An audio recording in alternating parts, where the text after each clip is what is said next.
Good morning. It is just past 9 a.m. in Portland, Oregon on Friday, the 14th of August, 2026. That's merely 15 days from the 29th anniversary of Skynet deciding that it can do a better job without us. Given the way that OpenAI and Anthropic and Meta and maybe Google, if they can get their act together, seem to be one-upping themselves on, no, our agent did a stupid thing as well, maybe we'll actually reach that by the 29th of August.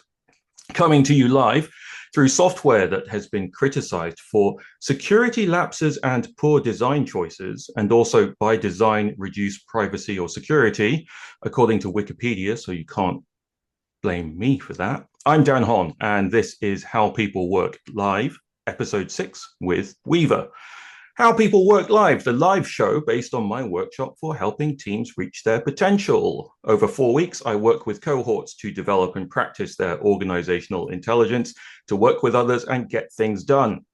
We learn how to understand where and to whom we need to be influential and how to do it without being icky. Practice how to communicate clearly and succinctly to give you, your work, and your team the best chance of succeeding.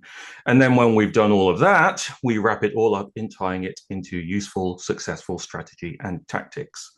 Today, I'm excited to have as our guest Weaver. Weaver is a co-founder of the crisis engineering firm Layer Aleph that you haven't heard of, but that you should have. Layer Aleph embeds inside organizations to swiftly surface the truth and restore function when stakes are high and trust is low. He previously helped found the United States Digital Service after involvement in the 2013-2014 rescue of healthcare.gov. You may have heard of it. Leading percussive interventions on more than 20 troubled programs inside the United States government, with budgets ranging from $150 million to $1.2 trillion. When not traveling to a client, he seeks strength and balance together with his wife as part of a community in the northern Midwest of the USA. With his Layer Aleph partners, Mikey Dickerson and Marina Nitzer, Weaver is also co-author of Crisis Engineering, Time-Tested Tools for Turning Chaos into Clarity, setting out the theory that crises are not just events to survive, but rare and powerful catalysts for transformation. I think it's a great book, but if you don't trust me, then you might have heard of Patrick McKenzie, host of Complex Systems, and what he has to say about it, which is that the central fact of our era is the rot and stagnation of our institutions. Many words have been spent documenting and lamenting the state. Crisis engineering's contribution is a theory of how to get out of it, focused on the moments where brittle systems break. It's written by doers for doers. That's a person who knows how to write a blurb or a person who knows how to put their name behind the blurb that was drafted for them. Here's how the show works. It's a bit like an open panel.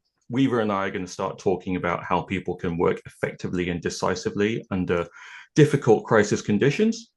And as you've got questions or observations, throw them into the chat or raise your hand in Zoom if you can find where Zoom hit it this week. I'll be paying attention and keeping track of the order of questions and call on you. When I am looking off screen, it's because I am doing that. Weaver, hello.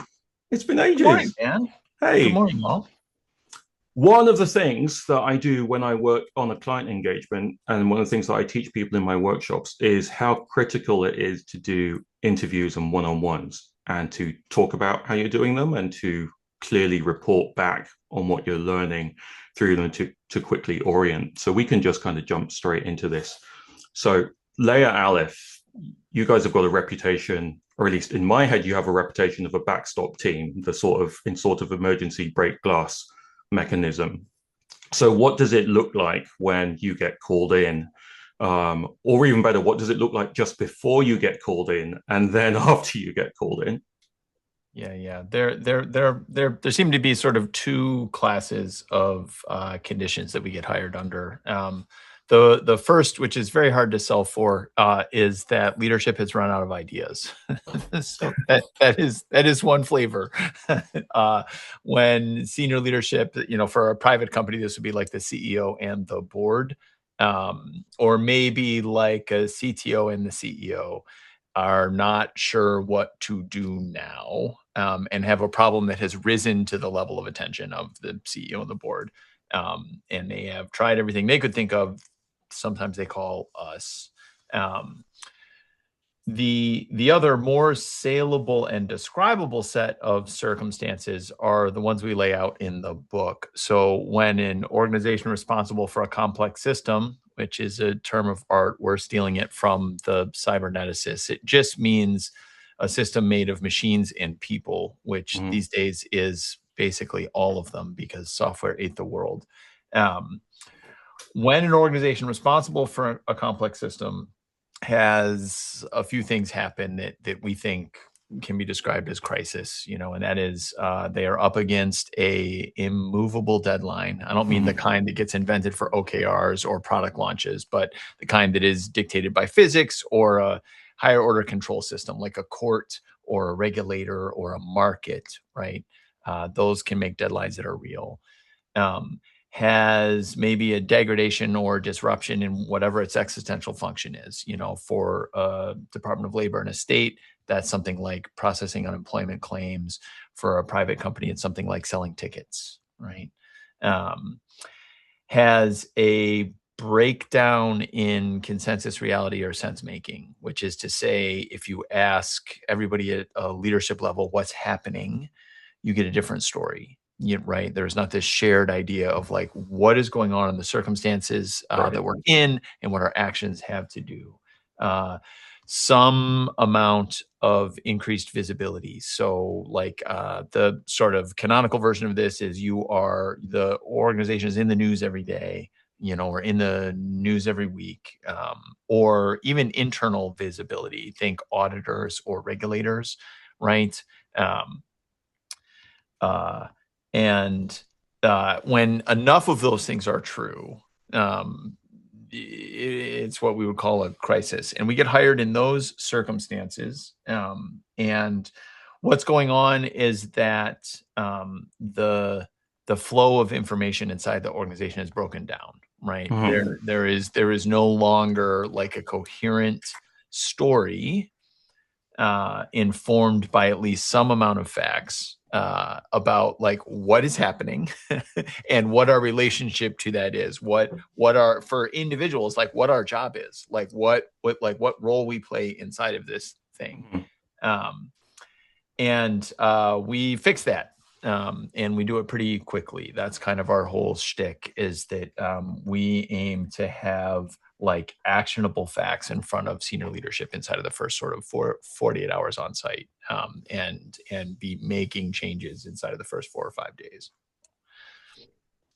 So how does that? So I imagine that some people are kind of impressed by the 48 hours timeline, It's because in always a the surprise. Yeah. right, and I think in my experience that is how you know it's a crisis. If your senior leadership, if the exec management team, if the CEO and the board, for example, um, that shows how much of a deadline that is that they are up against, and that shows how unavoidable the deadline is that they're up against, right?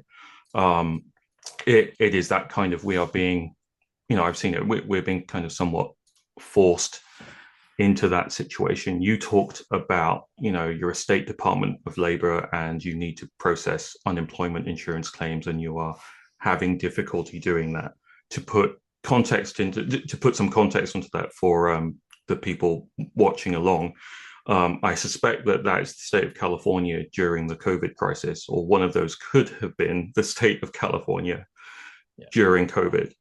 Yes, it's one of the easier public stories that we can tell as a firm is that we were directly responsible for helping California dig out of their unemployment backlog during sort of like peak pandemic chaos when the timeline for adjudicating unemployment claims in California climbed out to months. 6, 7, 8 months was the size of their backlog. They were falling behind every day, right? Not making progress at Right. all. It got a bunch of attention from legislatures and the press. There was like these awful stories about suicides over failure to make rent and stuff. It was Yep. really ugly. Yeah. And we have done work with other states' Department of Labors, but the California one is public, so it's easier for us to talk about. Yeah, and I will stick it in the show notes that I'll send out, and this time I think I'll remember to stick it in the YouTube description as well. But that report is public, or at least I've seen that report be public at Yeah. times. Yes, it definitely got covered. Like the LA Examiner did a whole story about it and stuff. So that most of that report is something that folks can just read. And it's not always just the sense of crisis or the deadline that Hmm. gets leadership into that state. Like we think about it as willingness. Like all of Yeah. those different conditions can induce willingness to do something different than the organization did yesterday. Yep. And that's what we're optimizing for is we sort of always want to be working at a client where the willingness is very high, where like Yes. when we assemble some facts and get a plausible story about what is happening and what our relationship is to it, and start to take actions on that, that the organization is willing to take action, right? Right. To They're actually prepared to do, change yeah, behavior. actually do even a single thing differently Right. than we did last Tuesday, right? And you said do a single thing differently, which I think is an important differentiator, right? Because it's not say that you are going to do a single thing differently. That's part of what you do is you come in with the concrete, not just examples, but do this thing. You can do this thing now. You Yeah, have the starting agency to do right this thing. now. Right. Exactly. Like always I'm talking about an action that we can take this minute. Like Right. if we just say it's all right, we're going to just do it starting right now, right? Yeah. And I've seen that consistently is that they and in definitely considerably lower stakes or somewhat lower stakes situations, it's because of that lack of visibility at the executive level or because of that lack of visibility at the person who would be able to make the decision that would influence behavior.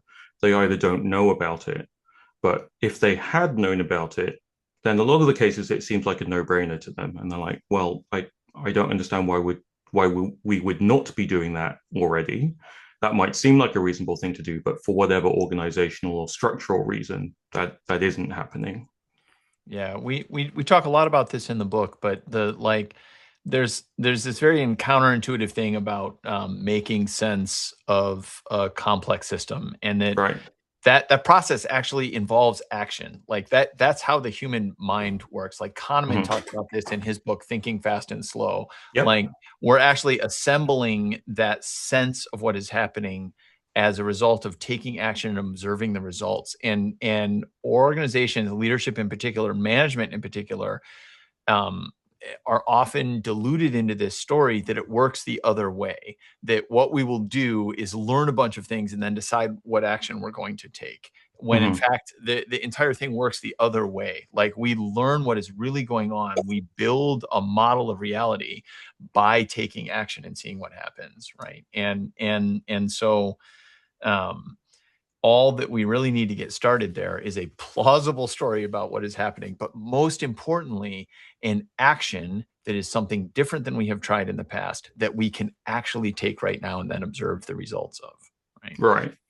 One of the ways that I have talked to leadership before and talked to people before when they are getting near to, or I think they are persuadable, in that sense of willing to do something different or prepared to do something different, is to help them first gently understand that their existing plan would be to try to do the same thing but harder. Because if only they had done it, because this plan should work. It should have worked last time, but maybe the reason why it didn't work last time was because we didn't have enough rows in the spreadsheet thinking about what we should have done ahead of time. How do you on the one hand, I think I'm hearing that you come to people who are already there, or they understand that. But there must be people, or at least there must be some people in an organization who sometimes you have to just push over the line a little bit in terms of realizing things are like that. Yeah, and again, we think about it as building willingness, and the most common way that we Yeah. do that. So we have this like this sort of brute force, high horsepower thing that is what we're doing when we're on site those first 2 or 3 days, which is just this massive intake of information. So we'll say, look, give us access to everything. That has to be true on day zero, and by everything, yes, we really mean everything. Any person, Mm-hmm. any system, any Yeah. document. Don't build anything for us. Don't build a Mm. new slide deck. Don't build a new story. No, no, no, just give us what you've got, right? We'll take all the after action reports you have. We'll take all the quarterly reports, just everything. That just let us at it all. And then we do just a massive amount of interviews very, very quickly. So we split into two teams of two and Hmm. interview people as quickly as possible. Where one of the things that we ask everybody we talk to is, who else should we talk to? Right. Right. And what we're doing, and we've gotten pretty good at that. We have a lot of experience doing it. And probably more importantly, we have a lot of experience across a large number of organizations. And so it's getting to the point where like it is basically impossible to discover a computer thing we haven't seen before Yeah. or a person thing we haven't seen before. You know, it's just like we've seen it all. So that allows us to pattern match pretty quickly. Yeah. And then as a result, what we end up being able to do relatively quickly is find people Yeah. who have exactly the facts Yeah. about why the plan we tried last week didn't work, why the plan we tried for the last year has not worked, why the plan, yeah, right, et cetera, et cetera, et cetera. These facts that in normal operating mode for these organizations get sanded off of every report because they're inconvenient. They're contrary to the existing incentive systems, which is to say that like the incentive system probably was what this team did was whatever management expected it to do that was part of this plan that is not working. And so what we need to say is that we did the plan really great, exactly how Right. described, and whatever happened here, we don't know. And so there's this inherent friction that keeps very important facts from entering the kind of like consensus story about what's going on. And we're able to find those pretty quickly. And those can be very useful Hmm.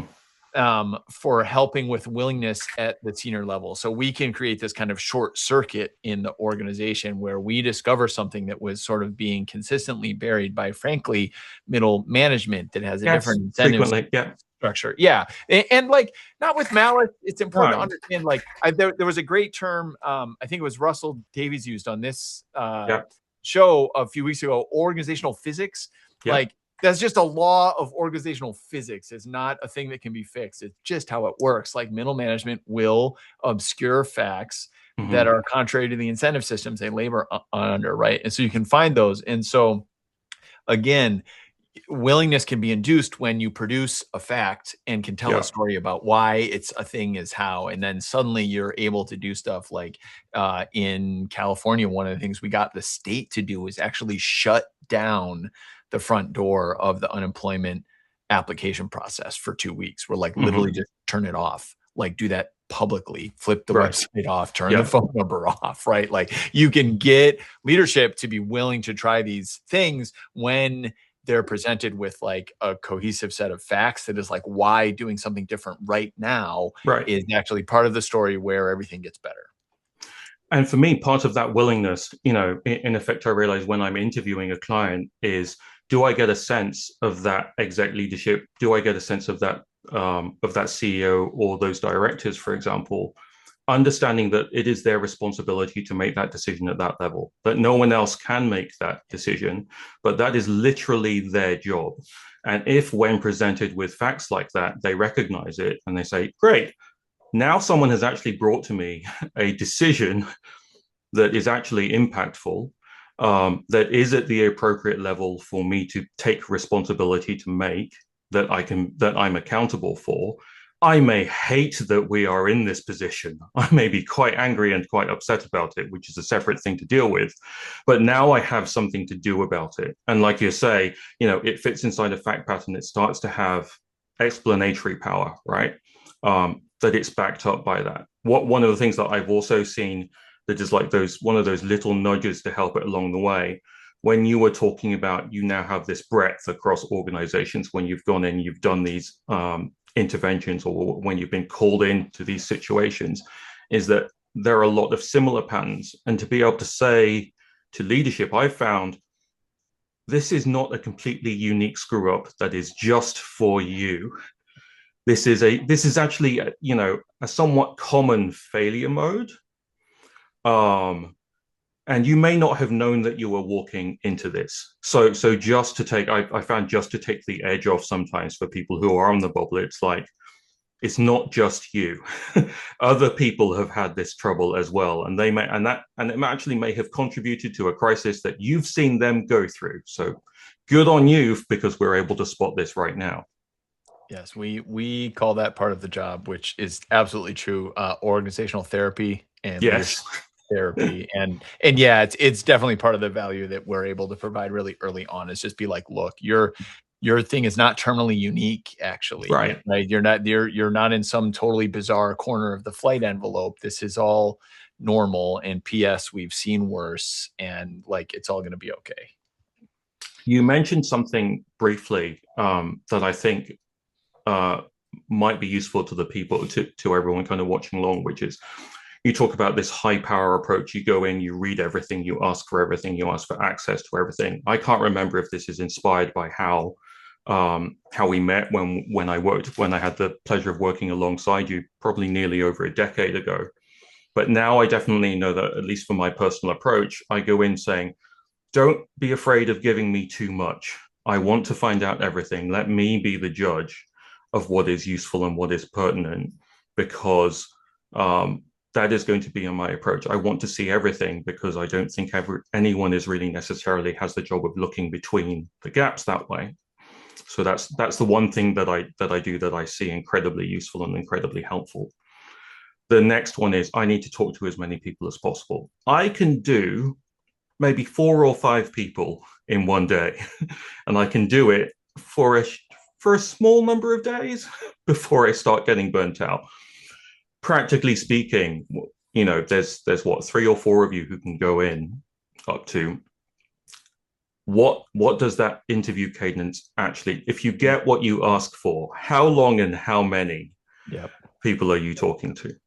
Yeah, I mean, we frequently have talked to 50-ish people in the first 5 days, Yeah. right? It's funny, when I first read the title of your show, I thought it might be neat if it was how people work, comma, live. Uh, so it's you're right that it's very costly for the four of us. Like it's very, very costly. And there are like a bunch of things I do that have nothing to do with my work to place myself in a position where I have that capacity. So the cadence looks like we typically limit the interviews, depending on the circumstances, to 30 to 45 minutes. Yeah. That's what's planned. Yeah. And we part of the way that we do that is that we will say to people, like, we may come talk to you a second time, Right. you know, as we, right, like you may be someone we want to talk to for more than 30, but we're going to start at 30. We split into 2 pairs and we do them back to back, just like straight through the day. Yeah. And one of us types, Mm-hmm. and one of us talks, Right. right? And we sort of, after doing 2 or 3, we'll take 10 or 15 minutes, and the 4 of us will get together and kind of like schedule the next set of them, right? Yeah. And that's the space where we're building our understanding of what's going on. And we do that until the interviews are starting to be, 60 plus or 70 plus percent things we already know. Yeah. Or we're able to predict kind of what the answer to a set of questions is going to look Yeah. like, right? And as soon as that's starting to happen, we then shift into a mode where we stop talking to new people unless we think there's a very good reason to, either because there's a particular fact that we're chasing, or part of the organizational therapy, feelings management, getting back to a sense of mission and a shared story and all the rest of it. There are people we may talk to make sure that they understand that they have been heard, that like we know that like we have received your feelings and your facts. We have heard them, and you are a part of this thing that is happening. Yeah. And I'll say, so we have seen that process work up to organizations that are made of, high tens of thousands of people, right? Mm-hmm. Like that will still get to a coherent story, as far as we can tell, even in something made of 60 or 70,000 people. Right. And I call that, all the way that I explain it to people when I in my first meeting with a CEO, for example, is to say that my method is that I'm just going to follow the piece of string until I get to the end of understanding what's happening. You talked about until you're able to predict, what some of the answers to the questions are going to be, and presumably that also means you've started building that model up and your predictions are being validated. You are getting back, okay, well, we think someone's going to say this, we think the answer is going to be this, and then yes, we start to get our first validation of that, and it's like the fractal fill of the organization has spread out sufficiently for you to get that first order approximation. Yeah, at the point where we're not getting surprised, right? Right. What are you able to talk about some of the, and I know that we've talked about these being patterns, but what are some of the, what to other people might be most surprising patterns that you've seen? Yeah, that's a good question. I don't know about surprising. I'll talk about interesting. Yeah.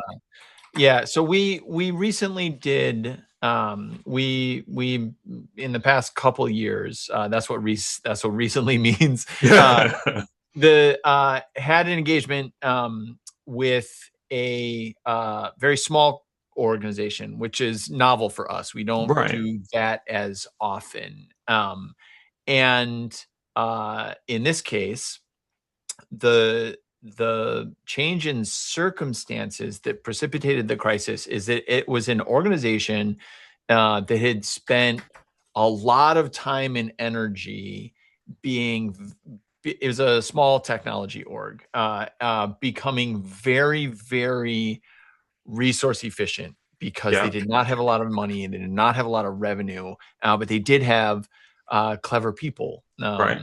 And so they had built a story of the important thing here is that we're willing to spend an arbitrary amount of complexity to save a relatively small amount of operating expenditure.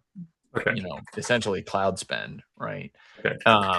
And had been very successful at that. Had built like an just incredibly like resource efficient, complex system. And the organization was in the middle of acquisition talks. Okay. Right. And so one of the things that you get, this is just normal complex systems behavior. If you spend a lot of complexity to save resources, what you are definitely also doing along the way is building brittleness. Yes. That's inherent. That's just, and we could talk for hours about that. Right. This is like, just in time manufacturing and just in time logistics. Exactly. Right. This is like, it was fantastic. And then we discovered we didn't have the slack during COVID. It's the JetBlue failure mode. So JetBlue has done this a bunch of times where like they ran the airline so lean and so kind of like just in time. Precision scheduled railroads, another one of these, right? Like have optimized the system for resource spend to the point where you get a particularly bad weather event or whatever it is, and there's just no slack. And so you get an immediate cascade, and all of a sudden JetBlue can't fly planes. Right. And so it was a 5-day reset. Right. Yep. Exactly. And now what had happened, because they were in these acquisition talks, is that actually the incentive system had changed out from around the organization. Right. Now the actual goal is do not have some big event between the MOU and the close of the deal. Right. That's the shift. Now the problem is you have spent this whole time and the whole story of engineering inside of this organization. It just like, right. And so that was particularly interesting from our perspective, because what we were able to do, and part of this is just enough of us have technology backgrounds. This is frequently true on jobs. We're going to get our arms around the technology inside of an organization very quickly. Like that's just going to be the case. And so we did that, and we were like, so yeah, probably, actually what you should do here, given these incentive changes, is unroll a bunch of this complexity. And here's literally how to do that. And just become willing to spend resources to stop being in this very brittle corner of the flight envelope. Just don't be there. It's fine. Like, you know what the timelines look like. It's just money. And now you're willing to spend it. Right. And then alongside that, doing the organizational therapy job of like the sort of most heroically acclaimed people inside of this organization. or are your exactly the ones ICs you're who now are, being yeah, like, stop doing what you're doing. yeah, Like this thing that you've been celebrated for and are proud of. yeah, yeah, Don't do that anymore. So right, that's always an interesting one. We did a more recent gig uh, of kind of again, small-ish, hundreds of employees, which yeah, is pretty small for us. We're more often working with, thousands, tens of thousands size orgs, where this was the same interesting shift. This is a company that was founded essentially as a services company. So their right, whole thing was putting very smart people with a niche set of expertise into clients and helping yeah, them build things, hmm, right? And they were on the path of having gotten some investor money to make some products that hmm, they could sell to those same clients that would enable them to do a bunch of the cool stuff that these very smart niche experts were yeah, helping them do, right? yeah. And do A it in typical dream for services yeah, companies. and in this case, a credible one. It Right. was not the Yeah. usual, just like, I don't know, there's a big blank spot in the steps. There was a kind of a clear path for like, Yeah. we actually can bottle the thing that we do and sell it as an enterprise layer to this whole sector of the economy that Right. will need it, and will be able to do some really nice things with it, in a bunch of carbon intensive industries, right? Hmm. Um, Now, and so they had done a bunch of hiring. And the experience that they had was like they were having a lot of trouble with the Hmm. first few versions of the platform. It was not going great, and they hired us essentially to make sense of that. They were Hmm. like, "Look, we actually don't understand why this is not going great. Can you please Right. tell us?" Um, and again, boiling it down to a few sentences, part of what had to happen there is that exactly the most acclaimed contributors inside Hmm. of the organization, which are these people that had gone to right, this sort of like out at the client, Right. pulling You're her, forward pulling her, deployed. pulling heroics, Yeah. wowing them like that is antithetical to this other job, which is like starting to build machine to build Slow and machines. steady. Yeah. Yeah, product. It's a different right. And so there was we did a bunch of technical analysis for them and said like, yes, this part is fine, this part is going to be Right. okay, and Right. blah blah blah. But then the other part of the thing is exactly uh the story, Hmm. the sense making, Right. Kahneman system one stuff of like what is happening around me and my role in it, my job in it. That's the part you have to change here. Like that's what has to change. And so those are always interesting, and I think trickier, right? I want to. That first story that you told about the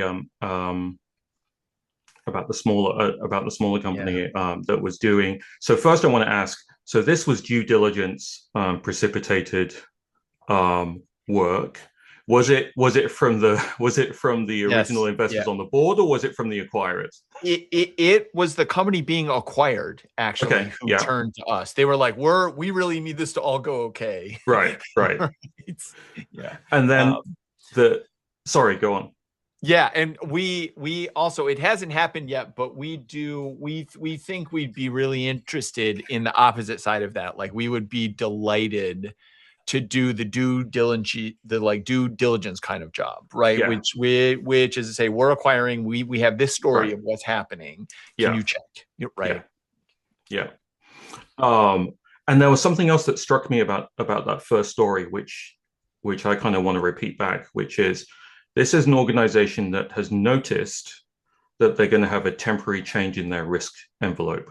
Yeah. So it's bounded in time, and they have the foresight to say our incentives have changed, and to say that incentives are inherently tied to your tolerance for risk.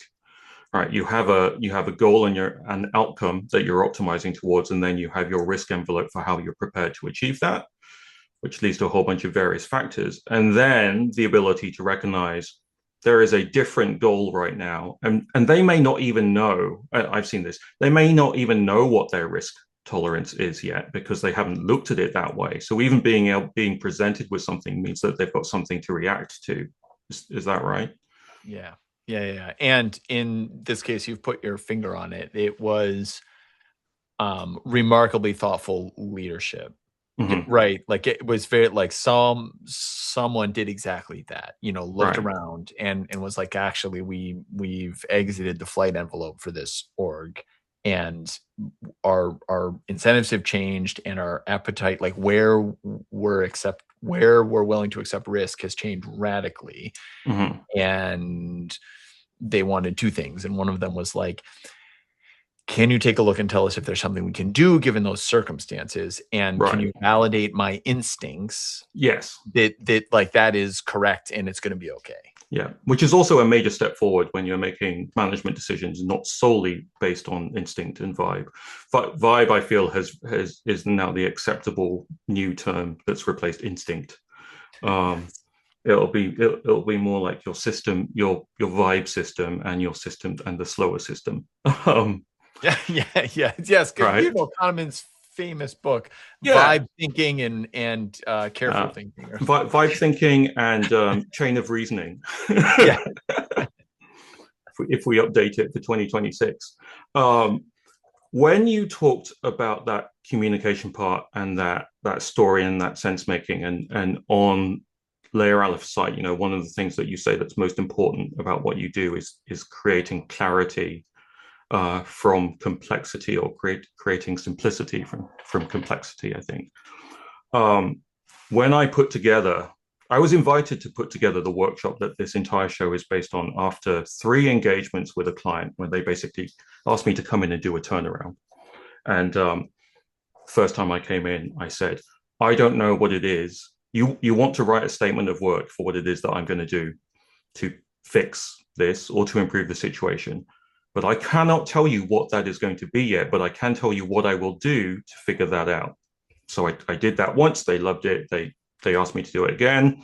They loved it. They loved it so much the second time that they put me below the line the third time, and they invested in it rather than being able to put me above the line to a client. And then after that, they said, "This is fantastic. Can you teach us how to do it?" Put together a workshop, which was very difficult for me. And now I'm thinking about it a bit like the process for writing this book, because I Yeah. was like, wait, how do I do what I do? Because they're asking me to tell other people how to do that. And, I ended up with okay, well, one way to think about it is the relationships between people in an organization, which is a bit like tell me who to talk to, where are the kind of the saddle points in an organization where things can happen. And then the second one is, how do you create willingness, which I think is a nicer way than how do you influence people. So let's talk about creating willingness or facilitating willingness. And then the third one that I talked about was is communication. But then the way that you're talking about this is being able to tell a story and do that sense making. And the way that I talk about communication is you need to create clarity, sense making. Okay, so I talk about how do you communicate clearly, but you can only communicate clearly. This is the stuff that Russell was talking about on the last show, I think, when you've done all the thinking to understand what it is that you need to be clear about. Um, I will, so I'll say engineers do not have the best reputation for being able to communicate clearly to people who are not engineers, broadly speaking. So can you talk a little bit about your rules or your heuristics for how you do that rotation, translation, synthesis? Yeah. Like, what are the things or patterns that you use to create that clarity? That Or, is, please hire Layer Aleph and then you can watch us do it. That's yeah. fine. I'll talk about it like this.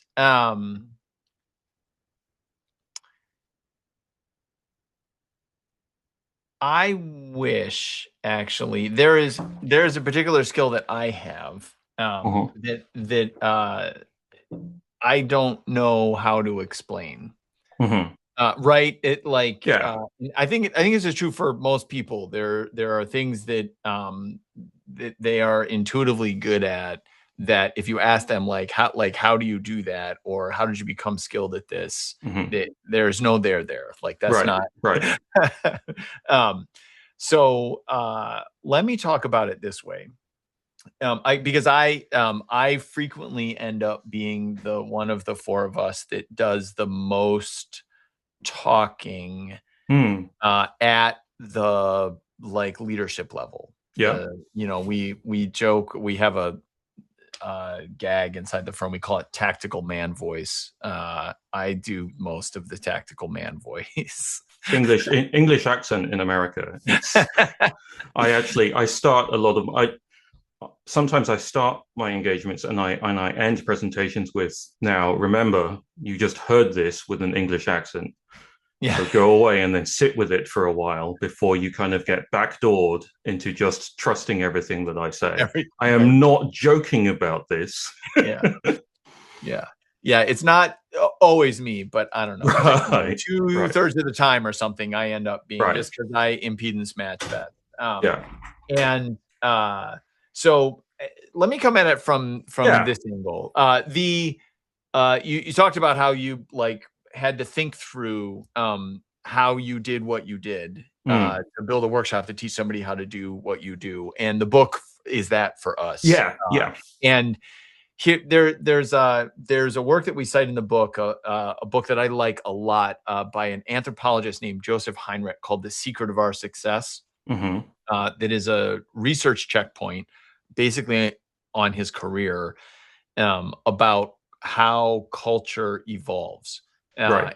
and how that interplays with biological evolution in Hmm. primates, right? And one of the most important takeaways for me from that book is that mostly cultural evolution works the same way as biological evolution, in that we retain what works because those people don't die off. Yes. That right. Yep. And so there's actually the way that like behavioral contagion works between people doesn't work at all like we think it does. It is not intellectual. It is not teaching. It is not a lot of that. It happens much more non-verbally. It happens Right. much younger. Yada yada yada. Right. So but the important thing to remember is that like mostly the cultural stuff that is successful is here because we tried everything and all the rest of the people are dead. Yeah. um, so when we sat down, um, even before the book was going to be a thing, I think this basically was precipitated by Mikey, one of the partners in Layer Aleph and one of the authors of the book, got a like visiting professorship at Pomona College to teach a course that Hmm. he called Complex Systems Management. Yeah. And he was preoccupied with having academic credibility for what he was about to go say, Right. Yeah. right? And so he dug up a bunch of research and stuff and all this, and this is Hmm. how we found ourselves learning about Kahneman, and Right. Carl Weick and sense Yep. making and cyberneticists and Stafford Beer and Danella Meadows and blah blah blah, all the Yep. complex system stuff and the sense making stuff. But then the other thing that we did with him was sit down and look at all of the jobs we had done as a firm up to that point, along with a bunch of the engagements that the Mm. various parties have been involved in inside of the federal government. And Mm. there were a lot of those for me, especially. Yep. That's all I did while I was there, were these like short term bang, bang, bang, bang, bang, bang, bang. Yep. And some of those worked and some of them did not. Mm. Certainly the federal government, I think we were batting 250 or 300. Like Right. we were feeling really good about one out of three. Like, Yeah. Yeah. like that was incredible. If Yeah. we did anything that made a difference one out of three times, we were like, we're killing it in the big leagues. Right. Um, and so we kind of like laid it all out, and we started to look for similarities in the ones that had worked. Mm.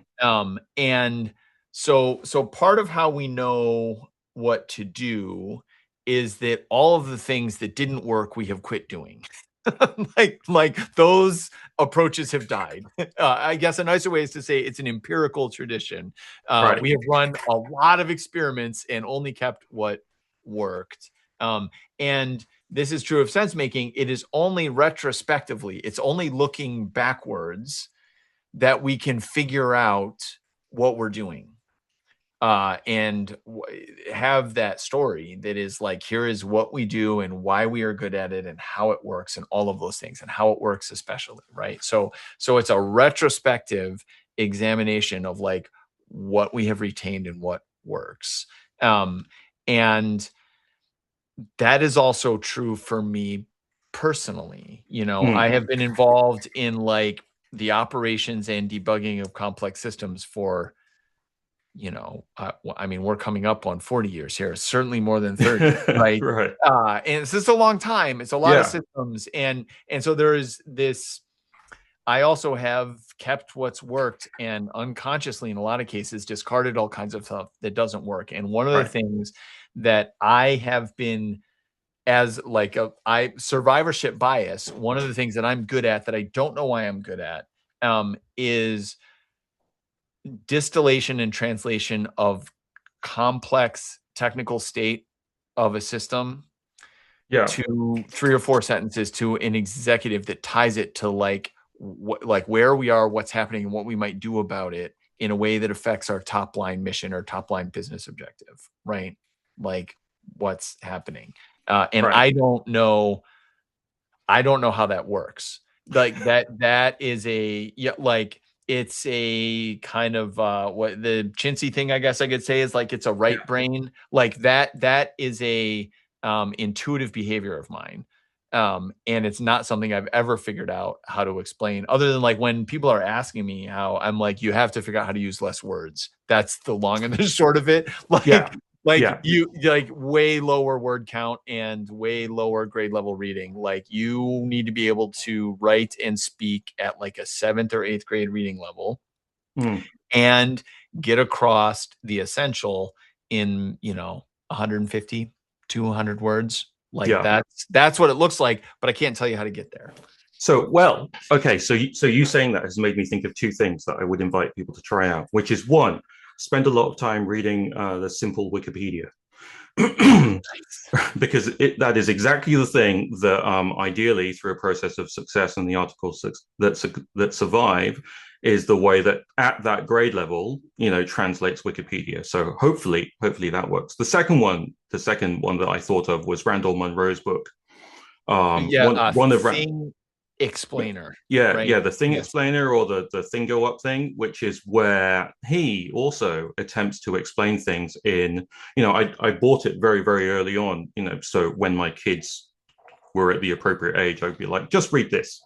I wish I had this when I was your age. I wish I had the internet when I was your age, but you're not allowed on the internet because it's the internet now. Um, but I can give you this instead. I have found, like personally, a thing that's been difficult for me to deal with, and that honestly, being asked to create the workshop, I know the way that you all did when you created the book was to really think about what happens when I do something that to me is obvious and easy, and I'm like, but I don't get it. Isn't everyone doing this? Isn't this a thing that everyone does? And then frequently, after work in the evening, I'll be talking with my wife, and then my wife will say, "No, you don't seem to understand. It's really easy for you. You don't seem to be understanding that it is not really easy for anyone else. Not anyone else, but it doesn't seem to be, like a general capability that people have. What when you look at, so now I'm intrigued because I know Mikey and I know Marina pretty well. I'll admit that I'm just intimidated by Mikey. Um, but what are the things that you see in Marina and Mikey and Carla that to you are the seem obvious to them or seem intuitive to them, Yeah, but yeah, are yeah. really difficult for Yeah. you? Oh, it's a great question. We're very conscious of this. Part of how we came up with this set of 4 people to make this firm is that a very front of mind for me was Tim O'Reilly had given me a really good piece of advice. He said, like, look, if you're setting out to do a thing, go find people who address your liabilities, right? Like that's Yeah. the main thing. So we joke that Mikey is our palace intrigue expert. Yeah, I can see that. Yeah. He's Yeah. just he has like an incredible intuitive and foresightful grasp of how like what's really going on with individual incentive systems and how Right. those overlap. So like I mean, it sort of cheapens it to call it a political awareness. I think it's sort of more subtle and complex than that, but he has a very good grasp of like what is motivating individuals in a particular set of circumstances, how those things fit together, how though they're driving behavior, especially among management and leadership. He's very, very, very good at that.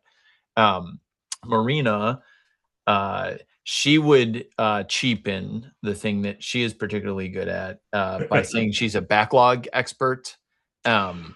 But I She think is of so type A, and yeah. right, yeah, She has an incredible capacity yeah, to very rapidly absorb large complex processes from like like an abstract process, a business process, a like here's how the thing that does the thing that does the thing that right, does the thing. right. She The can Donella systems thinking type approach, exactly right? Like, she can here are all the internalize sinks. Here are all one of the yeah, those in an incredibly short period of time. yeah, And immediately, just in a way that is obvious to her, present the whole set of changes that will radically increase its efficiency.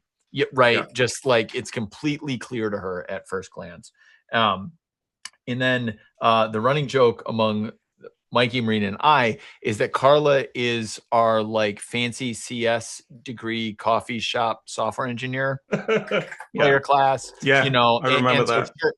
her her instincts Yeah, around how software is built, yeah, the processes around building software, the tools around building software, the team composition around building software, languages, blah blah blah blah blah blah blah. To her, it is very obvious what's wrong with a software engineering operation of any size. She can just like be like, oh, here's the first thing you should fix to make this all radically better than it was yesterday, right? She doesn't even one have of to the think about it. one of the things that I suspect, at least in my model, and I remember now that you mention it, I remember meeting Carla. Um, is She seems like the type of person who just has either memorized or already knows the entire list of falsehoods programmers believe. I don't know Oh if yeah, anyone is she yeah, exactly. She sorry, can write every these single one of levels them. up It's for you, like falsehoods about 100%. names, falsehoods about dates, falsehoods about time, falsehoods about databases, falsehoods about latencies, falsehoods about storage, Yeah. falsehood, like every single one of them, and just the kind of person, you know, um, maybe making an analogy to behavior in kids. It's like when you go through your dinosaur mode or your train mode, right? And it's like I'm just going to read every book about this, and for one of my kids, it's D&D, so they have like line level recall for the Of like entire DM five man. feet. Yeah, Yeah. right. Of like five. Plus, also, that they're of the age where now they know the 2024 edition as well. So so they have the diff in their heads as well. I imagine they're storing it in an incredibly efficient way where they have the original text and then just the diff so that they can Yes. pull that out. Oracle So tree or so that something. was Yeah. so that's Carla. So that kind of that it sounds like that deep knowledge there in terms of patterns of how software Yeah, or gets just built software full by stop. people. Yep, exactly. Yeah. She's very her self-described title is Yeah. software exorcist. That sounds like something that a former early Google SRE might say about Might themselves. say yes, it's true. Um, I This is really great because I not completely jokingly describe what's fun about what I do, especially when I get to put together a team to do it, is that it feels like pulling off a heist. Everyone has a role to play. Everyone has specific strengths and weaknesses, and there is the research phase. Like, you have the goal that you're going after, but it is the I am looking. One of my favorite films is Sneakers, right? And for any heist, there's the bit you look up the building, you look up the plans, you look up the electrical connections to it. You're like, okay, well, when do the guards work? When do they rotate? When does all of this stuff happen, so that you get the deepest understanding of how the organization functions. And if you're doing it the heisty way, then there's, the palace intrigue style, which are, okay, well, which are the people? How do they work together? If there is and this is the heist model. So if there's a weak point for us to work on, or if there is something in some kind of chain, like how do these things happen? So the fun way that I have of explaining it, or trying to introduce it to people, or even just describe what I'm doing, is like, it's kind of fun, because sometimes it's a bit like a heist if we pull it off well. Yeah, yeah. And instead of like the engineering drawings of the building down from the county office, Right. the electrical, it's the LinkedIn profiles, it's the internal Exactly. employee Yeah. directory, it's Yeah. the Jira, Yeah. it's maybe the GitHub repository, Yeah. it's the quarterly reports, Yeah. it's the Slack backlog. Exactly. Yeah, totally. And it's also the things like, so just to give people a concrete example. So people will say, okay, we've got stuff in Miro. Do you want stuff in Miro? And then they'll say, it's a mess. Miro is a mess. And I'm like, don't worry about it. Miro is a mess. And then I'll hear from someone that they used Mural as well. The one that confusingly sounds like Miro, but people also use for, collaborative whiteboarding and multiplayer PowerPoint, that kind of stuff. And then they might say something like, but a team used that 3 years ago, and then we don't look at that anymore. And then I will say, I Yes, definitely want to look at that one, especially that. right? Yes. Because you have all forgotten, and you've intentionally forgotten everything that was in that one from 3 years ago.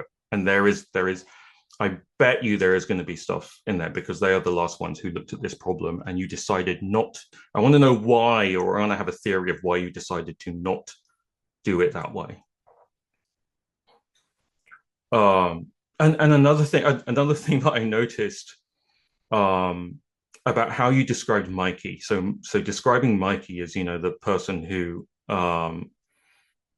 is the palace intrigue person, because I found that this can be something that people get embarrassed about, or can feel deceptive. Um, because it feels to me that it kind of crosses over into the Machiavellian part. It's like really understanding people and the motivations and the relationships. Is that something that you've encountered? I'm like, clearly don't speak for Mikey. Yeah, yeah.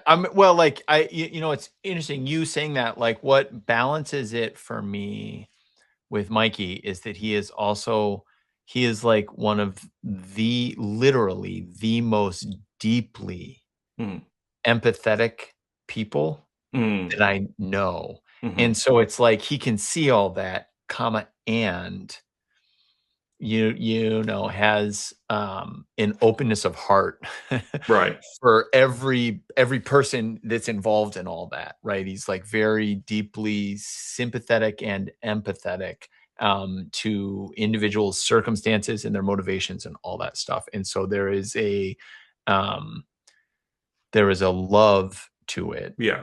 that keeps it from, like, yeah, evil Mikey is scary. Right? If there was such a thing, like Bizarro World Mikey is scary, but he's not that. So Yeah.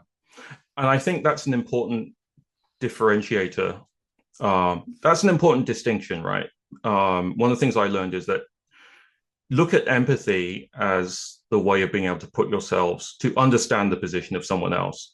And then you can decide to do things with that. You can decide to be compassionate. You can decide to be sympathetic. So empathy is more like the state of knowledge, and then you have the actions that can flow from that. And then, you know, you would need to be empathetic to a certain degree to be an abusive narcissist. So don't be an abusive narcissist to manipulate people. You can also be open about it. And this is one of the things that I find difficult. And now I really want to have Mikey on to see if he'll talk about this. Which is that to build that trust with people, you talked about him being open. One of the evolutionary successful techniques that I found to be instinctive for me is to be a person when I interview people and to not be clinical about it. And I feel like some people may feel like the way to do this in a crisis situation is to be as clinical as possible. And I agree with that to an extent, because clinical can mean precise and not waste people's time. But again, people psychologically, they're in an incredibly disliked situation, and you need to, I've always found you need to get their trust. Yeah. You Right. you need to get the fear factor down, or Right. you can't discover facts. Yeah. And that's another thing that we do like a ton of.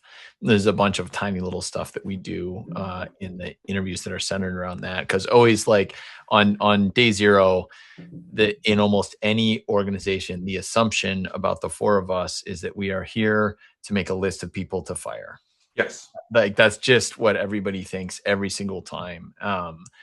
And that means one of the things that we're doing in not even just in the interviews, every single time we're talking to somebody, what's on our minds is bringing the fear down, because that's literally not why we're here.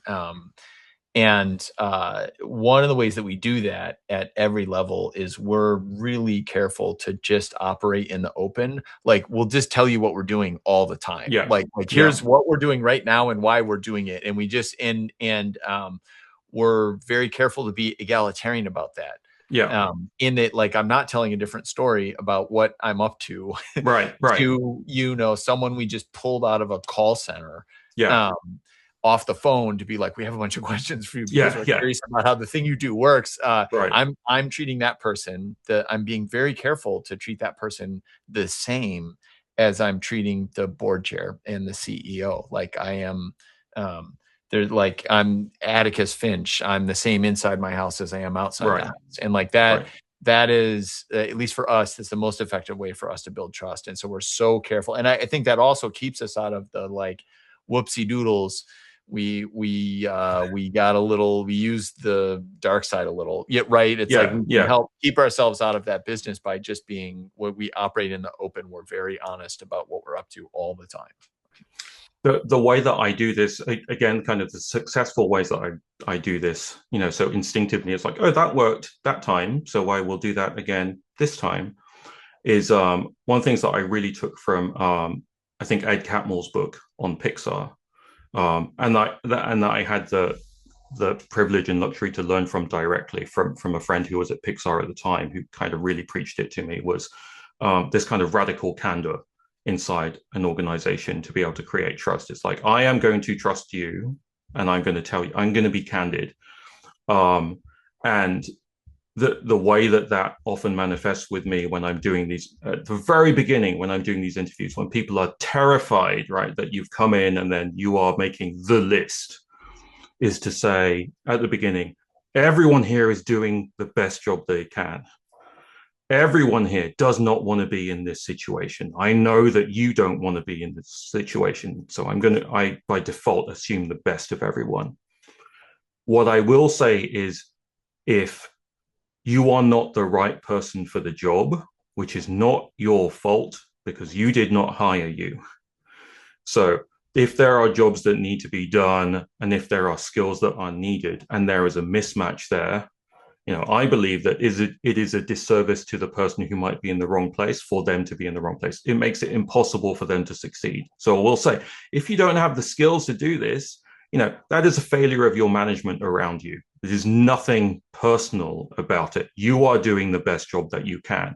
I bet it must be incredibly frustrating for you to say that you don't have the support, or you don't have the skills or the training, or whichever of whatever's been asked to do right now. So my job is to make that clear, because that may well be part of what's contributing to this crisis, or that may be part of acknowledging that and then actions that deal with that may be the way to get out of, or the way to make progress on whichever direction the organization wants to take. Let's see. Rem says, Remnant, elements of Jim Collins' rethinking in his latest book. There was another thing that I noticed um, earlier when you're talking about the stuff that succeeds. So the culture that succeeds, it's almost like if you had a nicer Richard Dawkins, right, who was applying, you know, and I realize as you were saying it, right, it's evolutionary culture, like as a next step from evolutionary psychology. It's, what are the things that have succeeded because, and they succeed because doing the other things has ultimately led to people not surviving. Those things didn't make it. Yeah. In which case, what are the things that you see haven't made it? Or actually, maybe let me think about this way. When you work successfully with a client and your promise is we never come back, like if it works out, we never have to come back, right? So what are those culture saddle points where it's like you can say, and this is a KT event, right? This is your this is your asteroid crashing, and then if you keep doing this, then this culture or this behavior, because that's, I think, what a lot of this is about, is that, and I know you and I agree on, is that the crisis is the opportunity for genuine radical change in behavior. Yeah. I mean, it's interesting because I suspect broadly, for you can pick on the past 50-ish years of technology in this way, which is to say, I think we're actually in a season, and when I say we, I mean civilization as it stands on the blue marble right now, where a lot of the machinery and infrastructure in every sense that we have built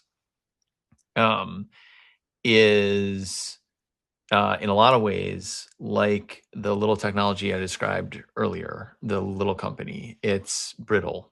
Maybe more so in the West, just because it's older in most cases on average, and was optimized to be efficient around a set of circumstances that have changed, from everything like the water to the electricity, all the way up through like municipal and government technology, the like policy as implemented in machines is brittle. And so I think for a lot of the past probably 30 or maybe 40 years, the consequences aren't KT extinction events.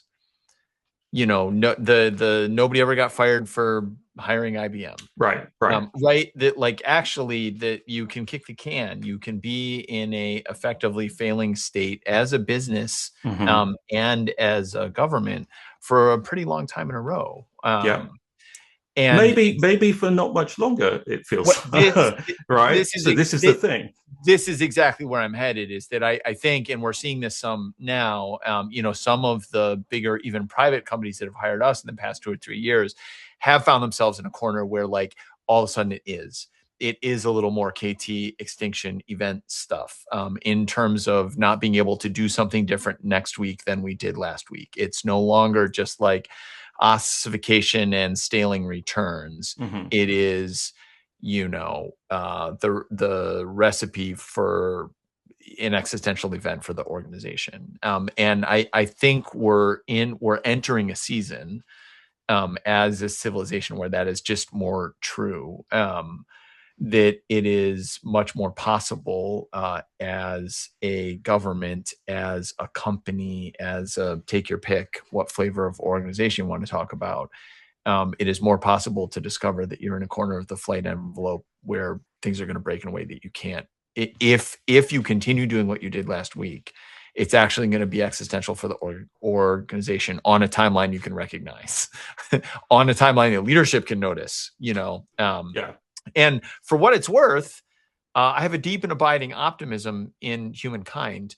I I think think we this can, is yeah, I think this is mostly good news. I think there is a lot of stuff that we're going to have to do, yeah, whether we like it or not. yeah, Um, and I don't think we're going to get there any other way.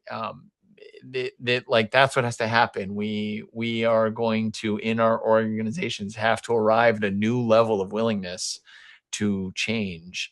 And I don't think we've ever done it any other way than getting cornered. And so to answer the question, I think the mistake is always to be unwilling to try a novel action, to yeah, do the same thing we did last Tuesday, yeah, even when it didn't work. That's the mistake every yeah, time. yeah, And it's a mistake because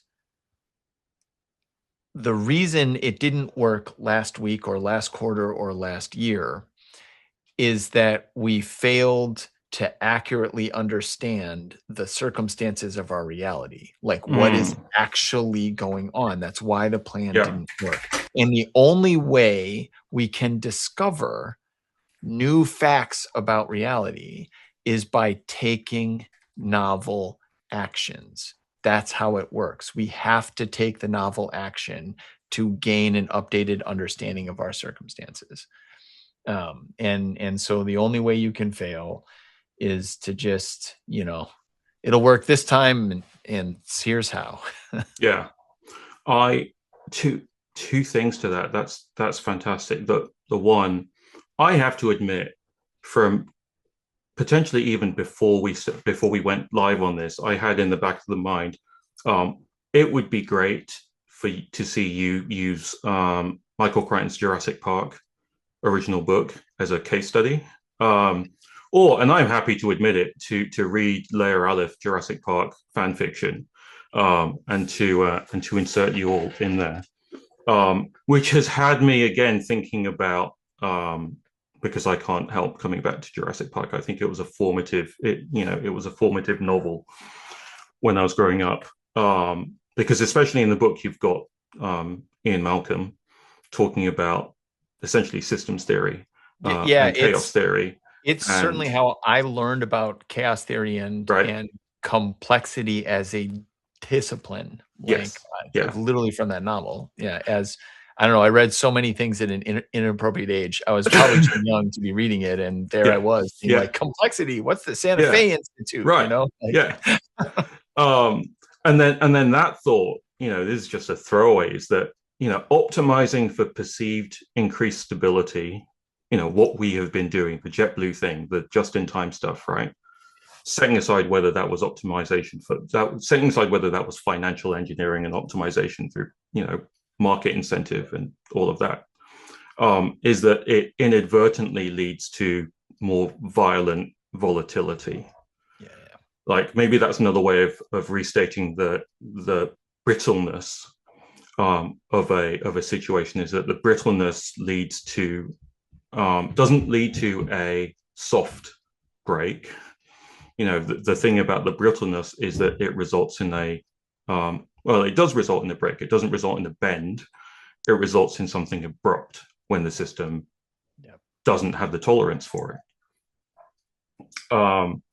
And I so a thing, just to give some people some backstory, is the reason why you and I met, and how I met the Layer Aleph crew, is the work that I was involved in California with child welfare system, and helping kind of change the route of a traditional government $500 million waterfall RFP.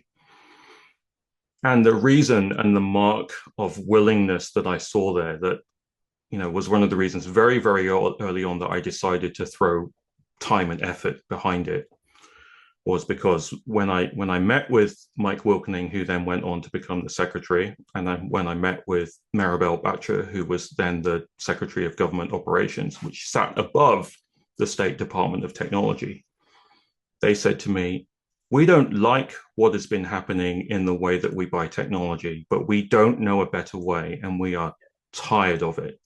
So we need to do something different because there is no way that we can achieve a different result. And what was interesting to me is that they also said, but no one has presented a credible alternative for action for us to take.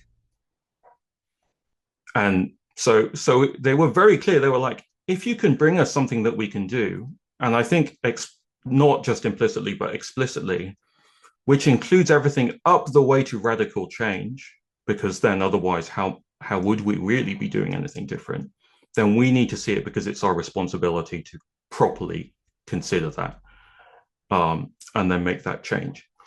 And every successful engagement that I've had, or I kind of try and optimize for, is there someone like that who is able to state that at the beginning? And that to me feels like kind of a distillation of what that willingness looks like. And you see that, I mean, like it sounds like that's what you're looking for when you are looking for whether organizations are ready. That's one of the attributes. Yep. And we've optimized like our engagement criteria to try and find only those. Right. It's part of the reason we're priced the way we are. Like, right.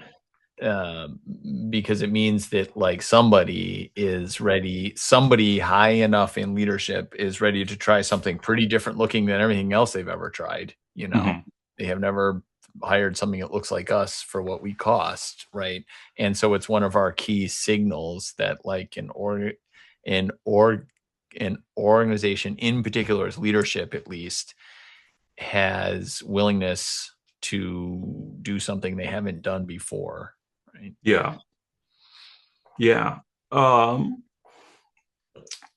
So I'm gonna imagine that many of the people working or watching this later or here now may feel like they are not in a position to influence things during a crisis or during a point for potential change. Is that right? They should read. They should That read is this book. addressed directly in the book. I'm so glad you asked that question. I did not. That was not a setup. I was. It's true. It wasn't. We did not talk. We didn't talk about this at all. We talked maybe like 2 minutes about. Yeah. We wrote directly to that question in at least, I think I would call it 2 chapters at least in the book, right? And there's 2 sides to that, right? And one side of it is, do I have any advice for people who would like to be the person, you know, who is turned to when these crisis circumstances arrive in an organization that they're in? And so we wrote some words about that. We have recently, Mikey actually did a really good job of distilling it down to a couple sentences. So I'll try something that sounds like those. A way to find out whether you're actually that person is to keep your eyes peeled in your job for these tasks that come around that are high in ambiguity and not obviously somebody's job. So the stuff that comes around that is like, well, maybe our team's a little responsible for one piece of this, but not really the other piece. And it's not clear whose job this is. It's not clear who all will need to accomplish this thing. Like lots of ambiguity about scope of responsibility and something that doesn't obviously fit into an existing team. Try one of those on, put your hand up and be like, I'll take care of that. I'll go figure that out. I'll go talk to everybody. I will make this happen, you know, not knowing what that looks like yet. Try that on. And if that is something you find that is like interesting / rewarding or whatever, that's a good sign, because that was like that appetite for ambiguity is the main thing. And, you know, it's interesting. I was talking to some people earlier this year who are doing software, young software organizations that are like using the LLMs a lot with their software, running out at the front edge of trying to figure out what team composition looks like and stuff. If it like, and I could talk at length about that. I'm doing a lot of thinking about it because it's actually interesting to me, even though I'm broadly pretty skeptical that we're going to get any place with these tools. I do think they're going to impact software engineering a bunch. Yeah. Anyway, they were talking about, like, as they're figuring that out, how one of the things that they had arrived at is that they're hiring almost entirely for humility and appetite for ambiguity. They're like, that's actually all that matters now for us, at least in this like software space, is like, all I care about is, are you somebody who is hungry for the ambiguous parts of the problem, the Right. part where Right. we don't know yet, we don't really know what the plan is, blah blah blah. Like, do you want that? And are you humble enough to be open to, like, the way we might get there looks different than the way we've gotten Hmm. there before, you know? And I was very struck by that. So that's the side of how do I become more in a position Yeah. to be called upon and affect these moments of change inside of an Hmm. organization. Um, the other side of that coin is, what do I do if I'm not? And there's sort of two pieces of that in terms of, I don't know, advice, suggestions. One is, be more ready. Know what what you might do, or what Hmm. would, like, what is your three-ring binder of stuff Mm. that you're pretty sure is a good idea that no one is willing to do yet, or Right. whatever. Milton Friedman has a line that Marina cites all the time, which is like, what gets implemented in a crisis is whatever's laying around. Yep. Yeah. So make sure there's stuff laying around that's what you want to happen. This is why NASA has its three-ring binders for everything. Yeah, it's just whatever's laying around, that's what we're gonna Yeah. end up doing. So make the stuff that's laying around near you Yeah. stuff that you think is actually good to do. The other piece is, and we in the book there's epigrams at the beginning of almost every chapter out of Mm. Norman Maclean's Young Men and Fire, which is about the Man Hmm. Gulch disaster, which defined everything about wildfire fighting training for Hmm. decades, because a bunch of normally trained early smoke jumpers on a normal fire died. That Right. is the short version of the Man Gulch disaster. Anyway, the one of the things that happened is a couple of the people that did survive, part of why they survived is they dropped their tools and ran. And so we talk a little bit in the book about, if you are a person who is sitting around feeling like a crisis is imminent and Mm. doing a lot of telling everybody that a crisis is Hmm. imminent and failing to get anyone to care about the set of Hmm. priorities that you care about, um, you should consider the possibility that you are in a situation where the correct move for you Mm. is to drop your tools and run. Mm. It is time to leave. Nine times out of 10, this is not going to go well. So Yeah, on the like balance of probability, yeah. yep, exactly. And it's important to be able to recognize that, to know that you are inside of an organization that is Right. actually not going to arrive at transformative Right. change. And if you're just bumping into walls all the time because you're ready for transformative change and the organization is not, it's important to be able to recognize that, and leave. One of the things that we are not going to have time for, but I am definitely going to invite you back for, and I decided on. I think it's an idea that kind of popped into my head about 3 days ago, and then very very suddenly reached activation energy to the point where, way past I bought the domain for this already. um, has been the companion to this. I think I'm gonna do a series called How Centaurs Work, for how people are going to work or are working with AI and LLMs, and specifically how that goes. Because I'd love to go into that with what you're seeing Yeah. and thinking about that. Yeah, Uh, I think I'm maybe ready to talk about it. I suspect that what's actually about to happen is that we are going to, and when I say we in this context, I mean software engineering as yeah, a discipline, yeah. is going to finally arrive back at Fred Brooks' Fred chief. Brooks. Yeah, like Yeah, I think actually what the LLMs are doing is making it so that, like, something that looks like Fred Brooks' original chief programmer model, yeah. like, is the thing that, like, actually what you have are much smaller teams, Right.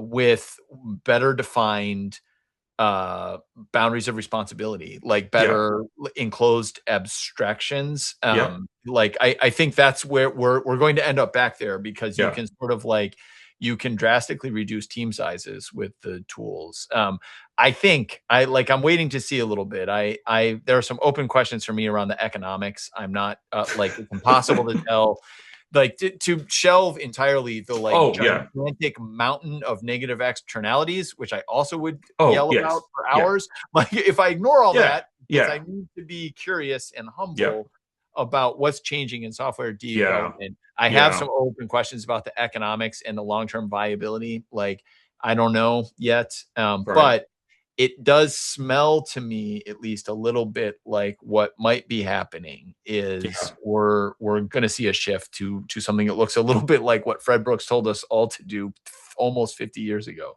Right. Yeah. Yeah. Let's go dig that up. This is going to be unfair to you in 4 minutes to go until when we're supposed to stop. So I asked you the question, what do you do if you're in an organization and you don't have the power, you feel like you don't have the power to do things, and your advice was look for the things that are ambiguous and are in the gaps. Yeah, And yeah. I'll just And restate that. So my understanding of that is because the incentive structure is to be organized, it's been bureaucratically organized to perform a certain job, and that, especially in software, has involved professionalization over the last 25 years. And that has either worked out really well or less well for people. I would say definitely less well for the generalists. So, speaking for the generalists and people who have found themselves being really good at the between and in the gaps work, and that ambiguous work, I know that for a lot of them, they have been trapped there because it is not recognized as valuable. yep. So maybe this is a kind of like a follow up to that, which is how can you make that work visible and valuable? Or, do you think it's more like the pessimistic case, which is it isn't valued until it's valued? Yeah, I mean, my personal experience. So I was just talking earlier today to somebody about how, like, I am a generalist who Mm, has spent most of my life increasing the width of my range. Like, right. that is what I've been up to. And I have professionally mostly been working in situations where I'm surrounded by specialists. And certainly when I still had something that looked a lot more like a normal technology job, it was definitely the case that a constant struggle for every technology company I've ever worked for is that they would very much like to have me around, and they are absolutely positive they have no idea where I'm supposed to be. Yeah. You're right. And so that's the thing. I don't, my own experience has been, um, I think organizations go through seasons where they can tolerate Mm, more of that yeah. and less of that. And like, I just ended up optimizing for the season, Yeah. when I was with leadership that kind of Right. understood that maybe they didn't know exactly what I did Yeah. or why, like, it was good to have me on things and give me these weird Yeah. horizontal things that crossed a bunch of the Right. different boundaries in the organization, blah, blah, blah. I hung around, Yeah. and then I stopped thinking that was a thing and started to be like, no, this all has to fit in one of these boxes again. And it was time for me to go, that's, here's the message of hope. Then I'll squeeze into 4 minutes. My belief Yeah. is that, as this falls out from, like what Richard Cook, the humans are the adaptive capacity of a Yes. complex system. It is the humans. That is also, in my experience, more often the Evolutionarily proven, one might yeah, even yeah. say. And so we know that's true. Comma. Therefore, Yeah. organizations are always going to go through seasons where they value the generalist because that's the adaptive capacity. Mm. Right. And Yeah. so Yeah. it's all right. Hang in there. But don't wait for the organization that's going to build you a nice home to live in forever. Like, that's probably not a thing. Yeah, I have definitely found I've had so many conversations with people, group product managers at Google or directors at Google who are like, you would definitely help a lot, but I can't fit you anywhere. Like there is Yeah, yeah, no, yeah. And right? you're always going to struggle during performance season, like Which again has been interesting, so personally, and I've seen this, I think I'm trying to predict or explain some of what's happening to people, so our peers, so people who've been, through the birth and the maturity of, a networked world where, all these positions that are being hired into just simply didn't exist. They were created through the work that this generation was doing. And frequently they are generalists because the specialisms didn't exist yet. And the specialisms were created those because of what was came. discovered. Yeah, yeah, those came later. Yeah, yeah. There is an element of truth to that for sure. Yeah. Yeah. Well, thank you very, very much. This has been fantastic. It's always Thank fun you. chatting Yeah. with you and catching up. Thank you, everyone who came along. Thank you, everyone, for coming. Thanks. Yeah. Thank you so much, Dan, and thanks to everybody who spent their time on us today. I really appreciate that.